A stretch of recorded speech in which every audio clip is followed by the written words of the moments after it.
Dr. Salinel, Opo. please tell us, Opo. para sa na-educate nga nyo kami at ang mga taga-subaybay ngayon, pag sinababang influenza-like illness, ano ito na dapat ay malaman ng ating mga kababayan?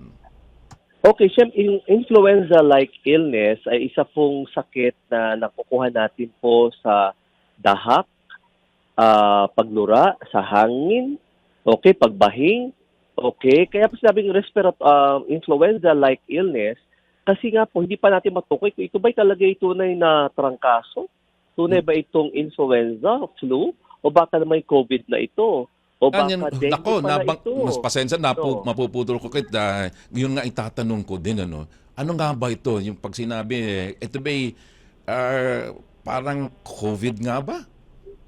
Yun nga po, kaya po ang category ay influenza-like illness Hmm. kasi karamihan po ng respiratory infections po ay magkakamukha ang unang pinapakita.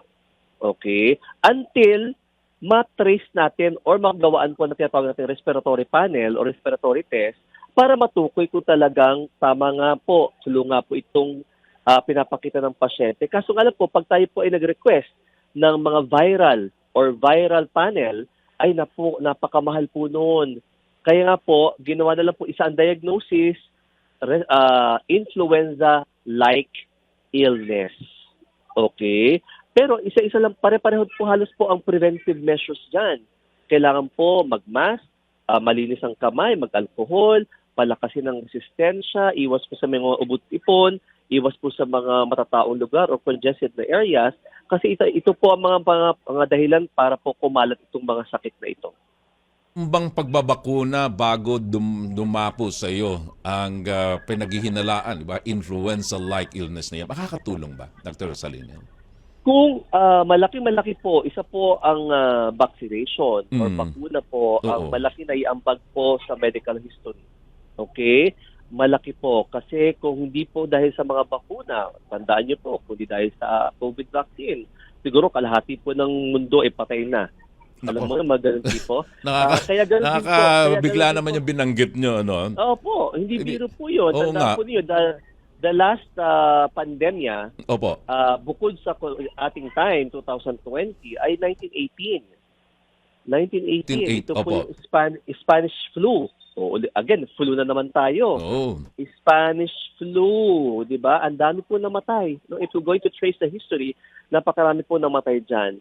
So, napaka-importante po ng bakuna. Kaya nga po binibigay po natin dapat yung bakuna ng flu ay every year. Kasi po, virus po ito nag-mutate.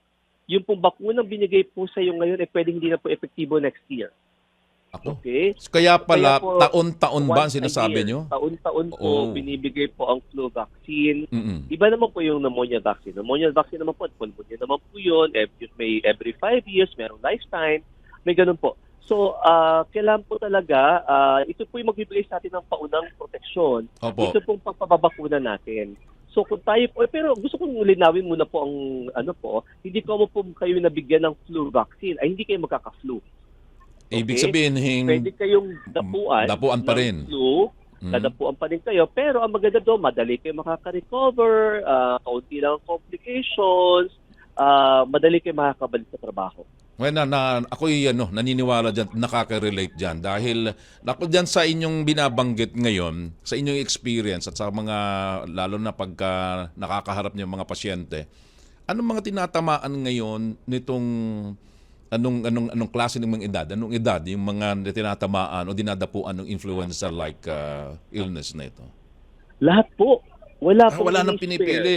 Walang pinipili po. Lahat po ay pwedeng dapuan po nito. As a matter of fact, marami pong kaso ng mga adult Mhm. na meron pong influenza-like illness. Pero syempre, ang binabantayan po natin ay extremes of ages, di ba? Opo. Ito po yung sobrang bata at sobrang matanda. No? Kasi sila po yung talaga pong pabagsak na po yung immune system na posible po mauwi sa mga komplikasyon. Pneumonia, Mm, mm, mm, di mm. ba? Otitis media, luga, pasintabi po sa mga kumakain Ay. dyan. Okay? Okay. Pwede pong magkaroon ng meningitis, no? Pwede pong magkaroon ng sinusitis, no? Marami pong komplikasyones po ang flu. pagka napabayaan po natin po ito. Kaya po, at lahat nga po ay pwede pong madapuan sa panahon na ito, kaya dapat po iba yung pag-iingat ang gagawin po natin.